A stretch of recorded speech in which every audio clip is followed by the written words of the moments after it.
এই যে সুন্দরভাবে আপনাদেরকে আমি এটা রেঞ্জে খেয়ে দেখাবো সুন্দরভাবে। এটা এই যে এখন আপনাদেরকে আমি রেঞ্জে খাইয়ে দেখাবো কিভাবে রান্না করে খেতে হয়। এই যে দেখছেন খোলা হয়ে গেছে, এবার আমরা কুচিয়ে কেটে নেবো, ধুয়ে নেবো, ভালো করে কষিয়ে নেবো, মরিচ কেটে নেবো, পেঁয়াজ কেটে নেবো, তেল ঢেলে নিব,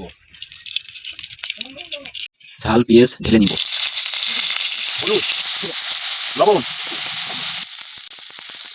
দিয়ে দেবো, নেড়ে নেব,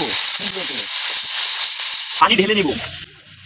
এখন একটু ঢেকে দিব, একটু বসে বিড়িটা খেয়ে নিব, ঢাকনাটা তুলে একটু নেড়ে নিব। রান্না শেষ, এবার সুন্দর করে ফেলে নিব। এবারে লেবু একটি কেটে নিব,